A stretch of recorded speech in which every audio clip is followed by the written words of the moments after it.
Good good first base list. Yeah, And yeah, are we ready to move on to the other side of the infield? let's do it. This list was a lot harder than first base, and one of the harder ones that I think we've done so far. Yeah, third base. Third base is interesting, especially considering some of the legacy guys you have there. You have some newcomers in there. I think first base was kind of cut and dry in terms of legacy, and there were maybe a couple newcomers, but none that you could say like would be top five guys immediately. But third base is different. So yeah, we'll get into third base. I'll start here since you started the first list, but I'll start with my number 10, which is Ke'Bryan Hayes. Ke'Bryan Hayes, I have him here. He is maybe the best defensive third baseman in baseball. I would probably just say it. I think he is the best defensive third baseman in baseball, just based off of the numbers, and that is a huge thing to say considering the legacy at that position with Matt Chapman, Nolan Arenado, Manny Machado, even Jose Ramirez has had some great defense as well. But Ke'Bryan Hayes is probably the best defensive third baseman in baseball, and I'm very optimistic about what he brought offensively. So to break down the defensive statistics, he is second among all fielders in outs above average and first among third basemen. And why I'm optimistic about him offensively is he has had an increase in sweet spot rate and decrease in ground ball rate in both 2022 and 2023. Also, his fly ball rate increased by 8.5 percentage points this past year. His barrel rate nearly doubled. His home run total more than doubled, and his slugging and OPS both jumped over 100 points. So he was, I think he had a 105 OPS plus. So if he's an average offensive player while being the best defensive third baseman in baseball, he's definitely a top 10 guy for me, and that's what I expect to happen with Ke'Bryan Hayes. Who do you have as your number 10? So at number 10, I have a guy that is currently a free agent, looking for his next job. It's Matt Chapman formerly of the Toronto Blue Jays. Currently nowhere, but and I don't know what the market's really been for him. He had a very weird and interesting season last year where he was the best hitter in the league in April and then kind of below average from there. He outperformed his expected batting average, but got very unlucky in expected slugging because his batting average on ground balls was like very unexpectedly high, but his slugging percentage on fly balls was very unexpectedly low. He had the 100th percentile hard hit rate last year at 56.4%, 93.4% average exit velocity. So you might wonder, like, how do I put a guy at 10 that, did that, who had that kind of average exit velocity and that kind of hard hit rate? And the things that kind of bumped him down for me was one, the luck on ground balls. I think that like upped his stats a little bit and even kept him like above average in weighted runs created plus. I feel like we just haven't really seen the defensive seasons that we are used to from Matt Chapman. When he was in those days in Oakland in 2019, 2021, he was a premier defensive player, kind of the way that you just spoke about Ke'Bryan Hayes. And he just hasn't really been that guy in the last couple of seasons with Toronto. And I really want to see it come back. And I don't know. I think the batted ball distribution is interesting. Maybe it could be better. I kind of want to wait. I think a lot of the reason I put him at 10 is I really want to wait to see where he goes before I have a true ranking for him. Because if he goes to like Cincinnati or something, I don't think he will. But if he goes to Cincinnati, where he'll have a lot more fortune on fly balls, and that's excellent. If he goes to somewhere like, I don't know, Detroit, where I had him going in my free agent projections, I don't know if I love the fit for him there with the batted ball tendencies. So Matt Chapman is at 10, although he could be a guy that I think more highly of depending on whatever team he goes on. Right. So yeah, now on to my number 9. I have Isaac Paredes. I believe he was on your all MLB underrated team. Or yeah, MLB all underrated team. Yeah, Isaac Paredes has kind of established himself, especially over the past year.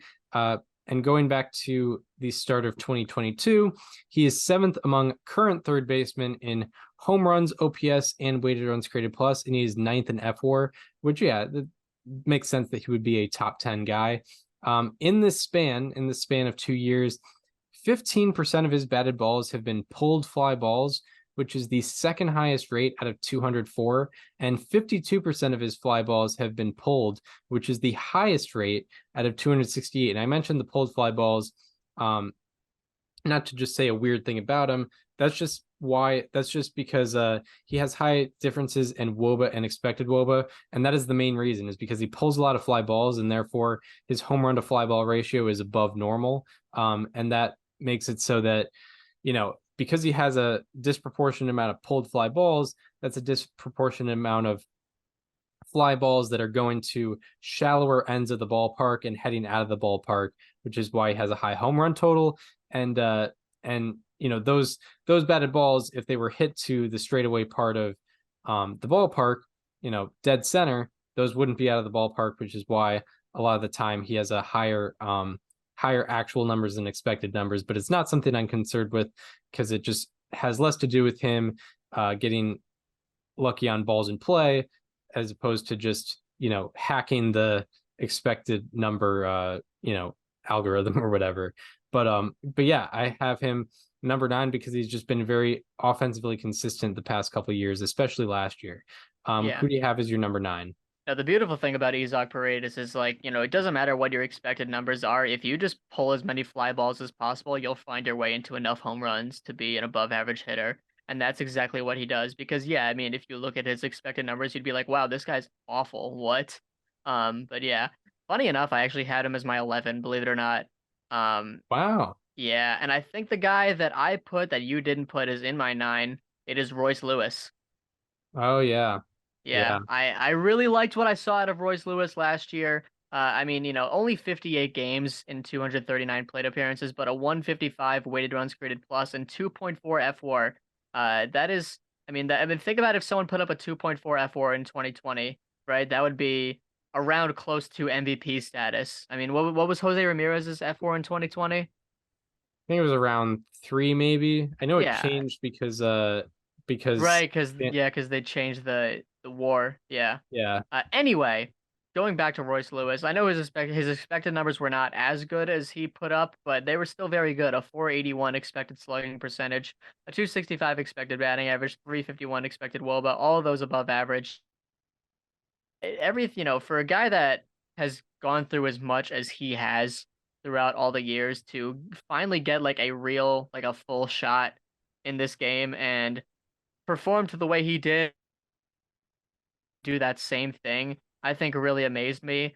He hit extraordinarily well against fastballs last year. He hit 339 with an 821 slugging, and his expected numbers were still expected batting average with a 719 expected slugging, 5.4 run value per 100. And I believe out of every batter to have at least 50 plate appearances on any pitch, Royce Lewis's 5.4 run value per 100 against fastballs was like the second highest, or maybe the highest. It was very, very far up there. He also hit sliders very well to a value per 100. What that means is that for every 100 of such pitch that he sees, the results that he produced on them produced approximately that many runs for his team, which is outstanding. There's a lot to like about him. From what we saw out of him last year, only a third rate, 29% fly ball rate is very good. A 25.9% line drive rate is very good. You could ask for, a pop up rate less than 10.5%, but that's okay. It's not perfect. I think we saw a lot of good stuff out of Royce Lewis last year, and I really think he has a good chance of translating that into even more going into this year. Yeah, for sure, for sure. And to increase the validity of the FWAR, like DJ LeMahieu in 2020, he had 2.4 FWAR, which he was an MVP finals that year, Mm-hmm. and was in high consideration for that MVP. So yeah, it's very high quality level from Royce Lewis for sure. Yeah, I'm not saying he keeps the 162 game pace, because that's very hard to do, especially with the discrepancies in his expected numbers. But if he kept that pace over a full season, that's like a 6+ win season. Yeah, yeah, Like that's yeah. I mean, he played like an MVP contender during the time that he played last year. yeah, for sure, and really helped the Twins out down the stretch. Number 8 is where I have Matt Chapman. You're number 10. And yeah, I mean, you can look at him some different ways. He isn't the elite third baseman that we believe he was probably around the 2019 2021 area. However, still very very good third baseman. We would both agree on that. He's definitely top 10. In the last 2 years, he has a 112 OPS plus, 5 outs above average, but also 14 defensive runs saved. So defensive runs saved does like him a little bit more. They had him with 12 defensive runs saved last year, and he ranks 7th in FWAR among current third basemen in the last 2 seasons. And then along with that, he's heading into his age 31 season, so it's not like we're really anticipating the age is gonna really hit him quite yet, because he's still pretty much in the prime of his career, or at least where typically players' primes are in their career. So yeah, I don't really have much to say on Matt Chapman. He's kind of a legacy guy. Hasn't really emerged, but hasn't really dropped off enough to leave him off the top 10. This is where I put one of the legacy third basemen. I put Nolan Arenado in my number 8. We saw a lot of premier third basemen struggle through some down years in 2023. We didn't see the best out of Manny Machado. We didn't see the best out of Rafael Devers. We didn't see the best out of Jose Ramirez. But I think the one that really concerns me the most and makes me think maybe this is the guy that he's going to be going forward was Nolan Arenado. He finished last year with a 774 OPS. He finished with actually a lower expected slugging than his actual slugging by about 25 points, which I don't love. He still struck out at a very solid rate. He still, swung and missed at a very low rate. There's still things that he did pretty well, but he had his lowest swing take number since 2013 in a full season. If you can even, consider, yeah, you can consider it that. He had his lowest defensive runs above average in a season in a very long time. I'm trying to pull up where exactly it was right now. It was his lowest defensive runs above average ever in his career at only 3.7. He also had his lowest BSR. He obviously had only a 107 weighted runs created plus. There are a lot of things that he just didn't do quite well. His expected WOBA went from the 76th percentile in 2022 to the 42nd percentile. His expected batting average was fine. It went from 80th to 69th percentile. His expected slugging went from 78th to 58th. His barrel rate went from 78th to 63rd. His barrel rate went from 53rd to 38. That's what I meant to say. His strikeout rate did even go up a little bit. His walk rate went pretty far down from 51st to 28th percentile. His defense is still very good, but it went from 99th percentile outs above average to 89th percentile, which is the low shot since they started tracking it. This is a hot take to put him at 8, but I really was not impressed with what I saw out of him last year, and I do worry that maybe this could be a trend. There's definitely concern there, especially considering I think he's heading into age 33 season, or 32. Yes, 33. Yeah. 33. So, obviously, as the cliche goes, wrong side of 30, especially as a position player, not the best, but can't control that. So yeah, I definitely understand. I have Arenado ranked lower than I would have had him ranked last year, as I'm sure most do. Although at number 7, I have Rafael Devers. He's been he's been one of the most consistent offensive third basemen out there. And just generally speaking, where he ranks among third basemen over the last 2 seasons, he is 6th in FWAR, and he ranks top 3 in hits, doubles, and home runs. And out of current third basemen with 800 plus plate appearances in the last 2 seasons, he ranks top 3 in average, slugging, and OPS. It's the defense that really puts him down for me. I think he had like -9 outs above average last year. Bad defensive run saved numbers last year.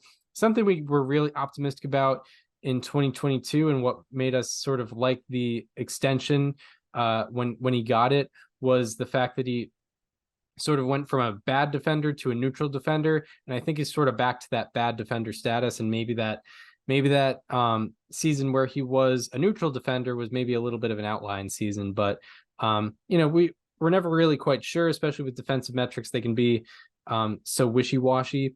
But overall, I'm very pleased with how his offense has been. But I think a lot of the guys above him have sort of that similar offense, but are either neutral or very good defensively. But there is a lot of optimism with his batted ball metrics and the fact that he is still so young heading into his age 27 season, I believe. So yeah, who do you have at your number 7? My number 7, I have the guy you put at number 10. I put Key Brian Hayes at Hmm. 7. Which I knew was going to be a hot take, but I think there's a reason for it. Like you mentioned, he's the best defensive third baseman in baseball, and maybe even like outright the best defensive position player that's not a catcher in baseball. For how little time he's actually spent at third base, I believe he has like the third highest defensive runs saved at the position since like 2017 or something crazy like that. Um, He's been out beyond outstanding defensively at third base, and he put up a 3-win season last year as a 101 OP weighted runs created plus hitter, which means in turn, if he could throw up like 120, 125, maybe even 130, we're talking about a guy that is a 5 to 6 win player year in and year out if he can do that. And he's about two aspects away from being that guy. One of them, he's got to walk more. He only walks at a 5.3% 309 on base percentage. It's actually down a couple of points from where he was previously. He walked 8.6% in 2022. That would be a perfectly fine walk rate for him to stay at this year. The other thing that I really want him to do is do better on his fly balls. He had a very good fly ball rate last year, 26.2% up. He went from 17.7% in 2022 up to 26.2% in 2023. The fact that he's making that change is definitely a good sign, but there's one thing he needs to do, and he needs to pull them. 18% of his fly balls last year were pulled. That ranks 1, 2, 3, 4, 5, 6, 7, 8, ninth lowest among the 104 batters with at least 100 fly balls 2024. And he has the power to take a lot of balls out of the yard if he does pull them. He had a 92.2 average exit velocity last year, a 48.3% hard hit rate. So if he pulls enough of those fly balls, if he can up it to like 25 to 30% of his fly balls being pulled, he's going to be a 30 home run hitter while also being one of the best defenders in baseball, or sorry, the best defender in baseball, maybe. And that's enough for him to be a 5 to 6 win player very consistently. And he's not that far away from it. And I really believe he can get there. I think he can make strides for it in 2024. Yeah, 100%. Yeah, there's a lot to be optimistic about. And also another guy, very young, I think heading into age 26 or 27 season, and really sort of coming into his own. And yeah, we didn't see him that good offensively since that, 24 game, I guess you could Yep. call it rookie season back in Yep. back in In 2020. 2020. But yeah, like this is what we were kind of excited about when he was coming up. So now on to my number 6, which is where I put the other NL Central third baseman in this conversation, talking about Nolan Arenado. And yeah, he goes down for a lot of different reasons. It was a down year on all fronts, I think, as you mentioned. Excluding 2020, he had 9-year lows in wins above replacement, OPS plus, defensive runs above average, and base running runs. Those are all the aspects of the game. Given it, and what still has me at number 6 sort of is track record. Given that track record, I kind of have to keep him somewhat high on the list. And just looking at the long term, looking at the last 2 years, he still has a 129 OPS plus with an average of 10 outs above average and defensive runs saved per year.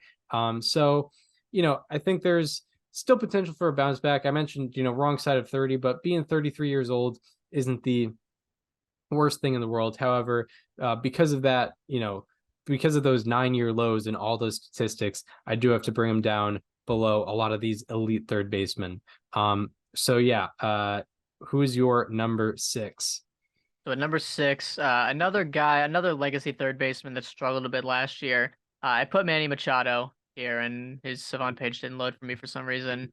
Um, But Machado last year put up a 114 weighted runs created plus. His obviously those are all down. It was his lowest weighted runs created plus since 2019. His defense was still very good. He kept the defensive game where it has been for him the entire career. His BSR did drop from 3.0 to negative 3.5.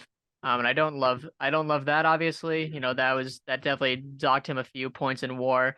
To be fair, I did draft him in F4 last year, so that's probably a good reason why that happened. Um, but on the batted ball side of things, his expected numbers were right around what he actually ended up putting up, and it was actually pretty close with what he put up in some levels in 2022. But I don't think his regression was supposed to be that big, to where he dropped over 100 points in OPS. But he's still a solid hitter. He put up. I think he's capable of putting up like 125 OPS pluses again, while still maintaining that strong defensive play. Yeah. So I put him at number 6 for that reason. Right, right. And I think the base running stuff you might have mentioned, part of that had to do with him hitting into, I think, 20 double plays, That'll which probably be it. Yeah. does bring down the base running value. But yeah, I've been trying to study these base running metrics. Sometimes they don't make sense, but a lot of the times there is an understandable way of looking at it. But yeah, so now on to my number 5. My number 5 is Alex Bregman, who is just a guy who's been pretty consistent over these past 2 years, especially, 2021, he was not healthy and, didn't have his best year. And he's been back to full health and has only missed, I think, he's missed less than 10 games the last 2 years, which is a very good sign. I don't really have much to say on him. He's just been very consistent, 127 OPS plus over the last 2 seasons with pretty solid defense. He is 4th in F4 among current third basemen in the last 2 seasons.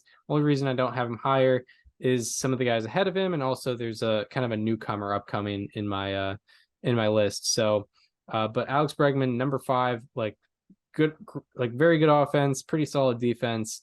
Just a cut and dry, just really good third baseman. Who do you have as your number 5? So at number 5, this is where I put Rafael Devers. You put him at was it your 8? 7. 7. So we have him a couple places apart. You addressed pretty much everything that needed to be said on the defense, so I'll leave that to just what you said. That's kind of why I didn't have him higher up on the list, but his batted ball profile was still so good last year that I still feel like I need to put him top 5 above some of the other guys that struggled last year. His expected slugging was 39 points above what his actual slugging was. His expected batting average was 11 points above. He still hit the ball hard at a 55% rate. He had a 93 mile per hour exit velocity, barreled the ball at a 12% rate. And I really liked, his batted ball profile from last year in terms of the types of balls he had. 42% ground ball rate, a 28% fly ball rate, up 5 points from the last year. And Fenway can be very weird with fly balls. It depends on where you hit it. That's probably why there was such discrepancies with his slugging and expected slugging. But I like that he's hitting a 28% fly ball rate with how hard he hits the ball. Certainly the defense and the base running, you mentioned them and they are what they are. But I still really like what he did from a batted ball perspective this year. I like that he's still not striking out. I like that he walked at a career high rate this year at 9.5%. It feels like Devers could still put up like 900 OPS seasons. It feels like it's still somewhere in there. And I really want to see it in this next year, and I think he's more than capable of doing it. Yeah, Devers is he's an interesting conversation because we've had him in that very good category since about even maybe 2019, but definitely 2021 is kind of we kind of confirmed him this is a very good third baseman. But we've been waiting for him to break out of that and get to that elite third baseman level. And that's still very possible to come in his age 27 season and as he gets into his late 20s. So, as a Red Sox fan, I'm definitely hoping for that. He's also one of my favorite players on the Red Sox, so definitely hoping for that. But yeah, now on to my number 4. This is where I have Manny Machado. I think I showed more love to the legacy guys than you did. I think I had, yeah, Chapman, Arenado, and Machado. I each Oh, had two higher. spots above where you had them. So with Manny Machado, I think a lot of it is track record. We know he's just kind of had a peak and valley career, generally speaking. So I feel like he can definitely bounce back. Of note with Manny Machado is that his OPS did drop 116 points last season, and a lot of that had to do with his batted ball luck being more normal than the year before. There was a lot less discrepancy with his actual numbers and expected numbers, but still over the course of the past couple years, a 136 OPS plus with an average of 10 outs above average per year, like an elite defender, one of the best defenders according to outs above average. However, defensive runs saved has him fairly neutral, so I'm not sure what to think on that. But overall, I think he's due to bounce back a little bit offensively, maybe not be back to that MVP finalist level, but maybe get that OPS back over 800 while having some high outs above average. And he's another guy where he's sneaky young, like he's still only heading into his age 31 season, I believe. So age is not something to necessarily worry about with Manny Machado. All right, now on to your number 4. Yeah, my number 4. This is where I put Alex Bregman. You had him. You mentioned him earlier in your 5, I think. Um, and what I love about Alex Bregman is that he is a guy that knows how to play his ballpark. He's not a guy that hits the ball super hard. His average exit velocity last year was only 88.6 miles per hour, and that's kind of on par with where it's been throughout his entire career. He's never actually had an exit velocity above 90 miles per hour in his career. He's always been, that 88 to 89 range, which is like a little below average, a little at average, something like that, right? But when you're a right-handed hitter in Houston, you have the Crawford boxes. You have a lot of good resources that you can use to your ability. And what does Alex Bregman do? He pulls the ball at a 40% rate every year. He hits a fly ball rate around 30% every year, and that maximizes that potential. You sort of mentioned the same concept with Isaac Paredes earlier, and that's what Alex Bregman does. He hit 23 home runs in 2022, and he hit 25 in 2023. I really like the way that he uses Houston to his advantage. I believe all his home runs last year were pulled, so it makes sense when you look at it that way. He's also a guy that doesn't strike out and walks a lot. His career strikeout rate and walk rate are only 0.6% apart. I would love to see him get to a point where his career walk rate is higher than his career strikeout rate. It's difficult to do, but still, it's very possible. And on top of that, he's still a solid defender. He's above average in terms of outs above average. He's above average in terms of defensive runs above average. His base running has slipped a little bit in the recent years, but there's still so much that he's been very good at. And yeah, Alex Bregman, he uses that ballpark to his advantage. Yes. Yeah, shout out to Alex Bregman. He was one of the easier guys to evaluate here just because of, Mhm. he didn't really have any. I feel like a lot of these players had much different 2023s than they had 2022s, whereas Bregman, it was kind of like he's had the same two years in a row, which have been very high quality. So yeah, now on to the top 3. And yeah, I was wondering how this take would be perceived, but I imagine unless you have him off the list, you also have him in the top 3. But this is where I put Gunnar Henderson, who I have number 3 third baseman in baseball, because he was number 3 among third basemen in F4 last season, and he was second among third basemen in F4 in the final 100 games of his 2023 season. In those final 100 games, he slugged 534 and had an 856 OPS, and he ranked second in slugging, and he ranked second among third basemen in slugging in that 100 game span. What is the difference maker for me with Gunnar Henderson as opposed to Machado, Bregman, and Arenado for me is the base running. He had a 61% extra base taken rate and 5.2 base running runs, and those base running runs ranked top 25 in baseball and top 2 among third basemen, behind only Jose Ramirez. So yeah, Gunnar Henderson, I think he has around the same. I expect around the same production at the plate as guys like maybe Machado, Bregman, and Arenado, but he is far above them in base running.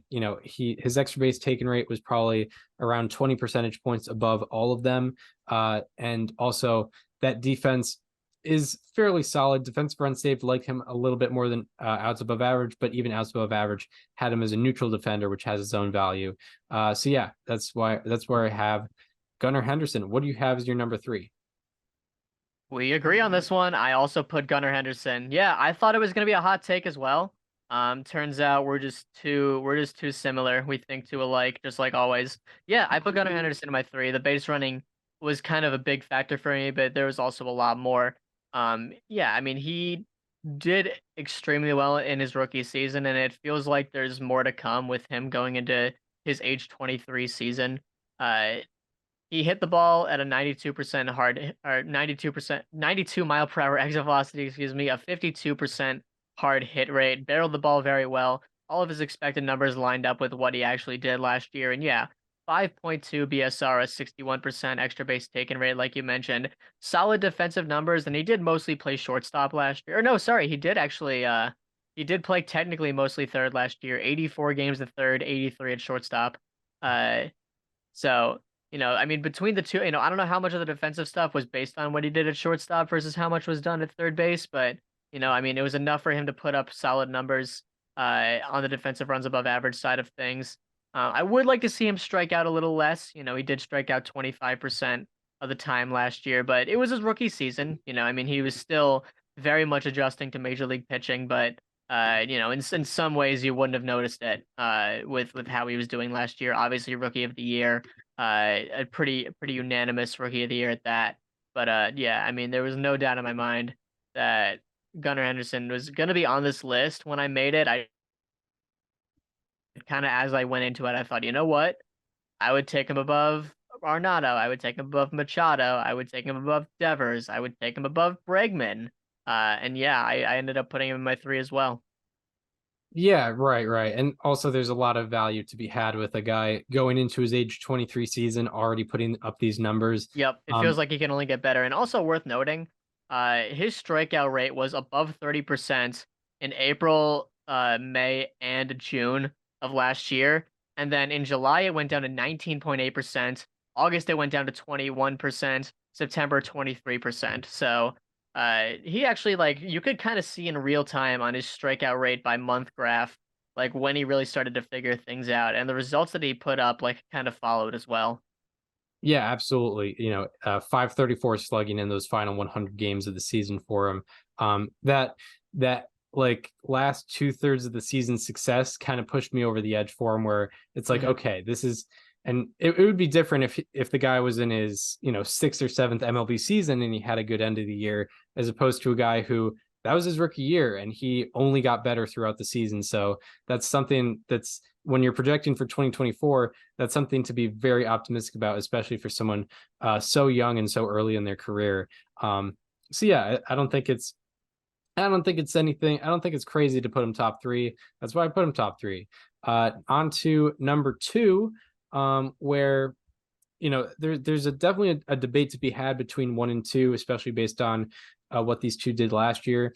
But at my number 2, I have Austin Riley, who, yeah, definitely, I think unquestionably is a top 2 third baseman in the game. You could argue, I think there's a solid argument to have him be the best third baseman in baseball. But Not I have for you, another, though. I have another guy above him that I'll talk about. But with Austin Riley, he has been very consistent offensively. He has a 134 OPS plus over the last 2 years. Also, over the last 3 years, he has the 4th most barrels in baseball. The barrels are mostly very, very hard hit fly balls. And so that is very good to have. And when you're talking about the company he's behind in those barrels, I mentioned there's 3 ahead of him. Those 3 are Aaron Judge, Shohei Ohtani, and Yordan Alvarez, and then it's Austin Riley. That's how good he is at hitting hard fly balls. Along with that, Austin Riley has been 85th percentile or higher in expected slugging and expected WOBA each of the last 3 seasons. So that just shows you the consistency he has offensively, and it's not just expected numbers, his actual numbers are also very, very good. And then on defense, defensive runs saved really likes him. Outs above average is very iffy on him. So I guess that nets him to be a fairly, I don't know, positive defender or neutral defender. And also he's a fairly neutral base runner. So with that, like he's just, a very good offensive, or a very, very good at the plate while being neutral at all other aspects. That's very valuable to have. And he also ranks third in F4 among third basemen over the last 2 seasons. And he was first in F4 among third basemen last year. Who is your number 2 third baseman? Yeah, my number 2 third baseman is also Austin Riley. Kind of just adding to what you said, he actually just had his best base running season in 2023. He had an 85th percentile base running run value. It's the highest he's ever had on Baseball Savant. He had a 2.1 BSR on Fangraphs. It's the first time that he's ever even netted positive, let alone put up 2 in a season. So, I mean, he was excellent there. He put up his highest defensive runs above average season. He put up a fine enough outs above average, 46th percentile. He was a net zero on outs above average. So, I mean, not weighing him down, not bringing him up, but fine enough. But his batted ball profile was excellent last year, as it kind of has been every year now. He hits the ball extremely well in terms of exit velocity, in terms of batted ball direction. I like that he has a 38% pull rate and a 37% straightaway rate. He has a low ground ball rate, a high fly ball rate, which is perfect for the way he hits the ball. The only thing he could do a little better maybe is hit fastballs. He had -2 run value against four seamers last year, but that's because he had a 29.7% whiff rate on them. But and that's kind of what kept him out of my number 1. But still a very, very good hitter. You kind of mentioned everything that needed to be said. So Chris, why don't you talk to us about Jose Ramirez? Jose Ramirez. Yeah, he is my, to the surprise of no one, he is my number To 1 the third baseman. surprise of no one. But yeah, it's for good reason. He's Everything. also he's also a lock for your 2025 top 1 third baseman, and you signed like a 3-year contract. Yeah, Uh, yeah, to put him number 1 for the next 3 years. he'll have like an 80 OPS plus next year, and I'm like, nah, he's number 1. But no, yeah, he's Jose Ramirez. I still stand by. I think most underrated player in the game right now. Just doesn't get the respect he deserves, and probably won't in this in like the MLB Network lists. He'll probably be like number 3 on this list next year. But uh, with Jose Ramirez, why I have him number 1, he leads all third basemen in F4, BSR, and stolen bases over the last 2 seasons. And that is because he has a 139 OPS plus, 53% extra base taken rate, and averages 4 outs above average and 24 stolen bases per year in the last 2 seasons. Also, in this past season, he was 80th percentile or higher in both expected WOBA and expected slugging. He's also the leader among third basemen in F4 in the last 3 years, in the last 4 years, in the last 5, 6, 7, 8, 9, and 10 years. That is how good he is. If you're looking at the most F4 by a third baseman since 2020, it's Jose Ramirez. If it's since 2014, it's also Jose Ramirez. If it's since 2016, it's also Jose Ramirez. And this is a guy who's also only heading into his age 31 season. So it's not like there's any signs age-wise that he's supposed to taper off. So yeah, he has the track record and also the recent success. So no reason for me to put him below number 1 this year. Also put him at number 1, and my analysis on why I have him number 1 was never gonna do it the way you did in terms of just how well I can convey it. So I'm gonna take a bit of a different angle and kind of just talk about why I'm excited to watch Jose Ramirez this year in particular. We're about to talk about Hall of Fame, Chris, with Chase Utley's bubble case and with our ballots. And what I've stressed on this podcast is my philosophy for evaluating players is 50 WAR. I need to see 50 WAR on Baseball Reference or Fangraphs before I can even evaluate your case. And Jose Ramirez is on pace to hit those numbers this year. He has 46.7 FWAR, which means he needs 3.3 FWAR to reach it this year on Fangraphs. And on Baseball Reference, he's at 45.6, which means he needs about 4.6 BWAR in a season to hit it, and he's only turning 31 this year. And I'm very excited to see, what Jose Ramirez's stats are going to look like by the end of his career if he keeps up this pace, because I could see him as a 65 to 70 WAR guy. I could see him as I know this sounds crazy, but among like the people that like look at the statistics and no ball, a first ballot Hall of Famer. I'm not saying he's gonna get it, but the people that know are gonna vote him in to that rate. The only thing is probably not is the answer, but uh, Jose Ramirez is going to go down as one of the all-time third basemen if he keeps up this pace from a numbers standpoint. He might not have the accolades and the recognition to show for it, but he's going to be that guy by the time it's all over for him. Yeah, for sure. One of the things that with Manny Machado and like Bryce Harper, Jose Ramirez is like you think he's older than he is because he's been playing for so long, but he's still only heading into his age 31 season. So that makes his Hall of Fame case even more exciting, and that makes his current state in the game even more exciting because you assume, oh, this guy's been kind of an elite guy since maybe 2016, 2017. He must be, maybe heading into his mid 30s, but no, he's only in his age 31 season upcoming, so there's a lot of potential for what he can bring, with count statistics and whatnot. Like just looking at his where he is actively, like he's easily on pace to get like 500 career doubles. He could potentially get like 400 home runs. I'm not sure he'll get to 400 stolen bases, but definitely 300. And I could like with the pace he's at, he could have similar like career statistics to Carlos Beltran. That's just how we've analyzed him the past couple years, like very similar numbers to those with maybe even better rate statistics. So yeah, very, very exciting with Jose Ramirez. So yeah, If you if those are all he the ever rankings. makes it to the Hall of Fame, I want you in Cooperstown for that. Yeah, I'll have to make it out with all there's recorded evidence of me really enjoying Jose Ramirez. So Hmm. I gotta put my money where my mouth is there. Yeah. So yeah, those are the positional rankings for this week. We did first baseman and third baseman. Next week is Is I believe catchers and shortstops. I also believe that because I think we close out with relief pitchers and second baseman. That is correct.